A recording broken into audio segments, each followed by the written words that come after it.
Welcome to the Occupational Safety Leadership Podcast, episode number 313.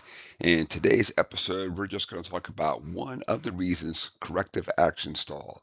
There's a lot of reasons why, but today we're just going to focus in on one, and I think this is probably the most important one. But before we get started, please press that like button, subscribe, all that stuff then. One of my missions is to keep this 100% free. I want everybody to be a better safety professional than I was. And with that, it just needs to get more and more exposure out there. If you get anything from these episodes, please share with safety professionals.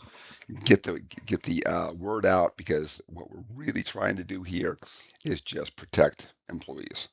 So let's just dive into what I think is probably the most important reason why corrective action stall. So unclear ownership. Who owns the issue to be solved? It's very easy to say, oh, safety will solve it. Production owns that problem. So it's very easy to just assign a general thing, a, a, a general person. That's great, but you have to have an owner out there. So the one thing that's really helped me a lot is to specifically write down the owner. And not just that, but sometimes the owner will assign it to somebody. So let's just say that there's been there's there's a hazard and it's been found, and it's my job, to go ahead there and address it, fix it, come up with the plan, all that kind of stuff then. But I'm going to give it to somebody. So the owner can be me, Ayers, but I've assigned it to Smith. You know, Instead of saying that the owner is Ayers and I'm just depending on Smith to do the work, and then he's supposed to come back and tell me everything, and then I'm supposed to brief others. What I've done is that I've taken it and assigned it to Smith. I still have ultimate ownership. Just like if somebody said, we've decided to give it to Jones. He's in charge of production. No matter who Jones assigns it to, or Jones tackles it himself, he has ultimate responsibility. So when something is late, something has not been done, that's up to Jones. That's not going to be, hey, that's not my fault. I gave it to Smith. I don't know why that it isn't done. Doesn't matter. You are the owner. The owner has to take responsibility. And of course, the owner's got to be the champion in this. It can't be, we'll get around to it. We're all busy. If it's something that goes on a list, got to take it serious, because, as we'll talk about in um, other episodes, another one which is just a little bit under, you know, what I think is just the most important one, with ownership, is going to be that lack of follow through. All of us have worked at a company, and it doesn't even have to be safety. It can be something else.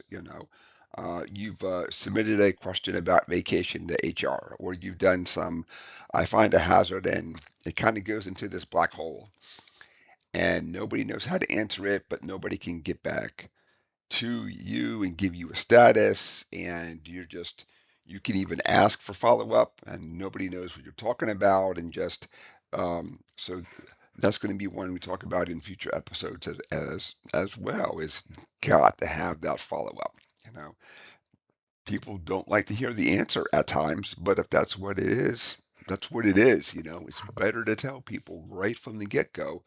Don't uh, don't try and tap dance and say, "Oh, we're working on it and we're this and we're that."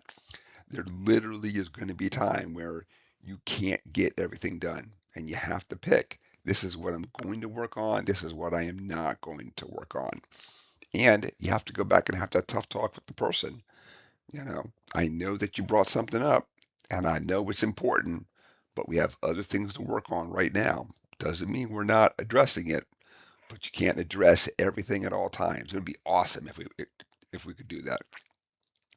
But let's go ahead and wrap it up. Get back to the unclear ownership then. So have to have an owner, have to have a champion, have to have that person that no matter what, ultimately it's their job to get this done. That person cannot shed it off on Smith and almost raise their hands and act surprised, like, well, I don't know, I gave it to Smith. I guess if he didn't get back to me with an update, well, I don't have an update. When you're the owner, you got to be the owner and you drive it to completion. You don't drive it enough to be like, well, it looks like the pressure's off. I can focus on other things, and then if I get some free time, I'll circle back to it because all of us know that, and it's not even in safety, but anytime that you have an issue out there and you bury your head in the sand or you act like it's not that big of a deal, it just kind of gets bigger and bigger, and then it's going to be a big deal eventually. And not just is it a big deal, but now you've lost a lot of trust from the people that you said you were going to solve it, didn't do anything about it, and now it's even worse. You know. With that, let's go ahead and wrap it up. I want to thank everybody for joining me, and I hate to pander, but if you're getting anything from this, please share with other safety professionals.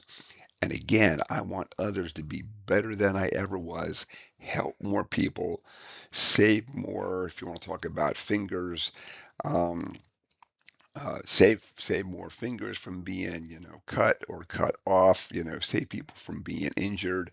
When we then think about occupational diseases, we're worried about things like asbestos and silicosis and all the other things out there. I want people to be better than I ever was. With that, let's wrap it up. Thank you for joining me. My name is Dr. David Ayers. Thank you and have a safe day.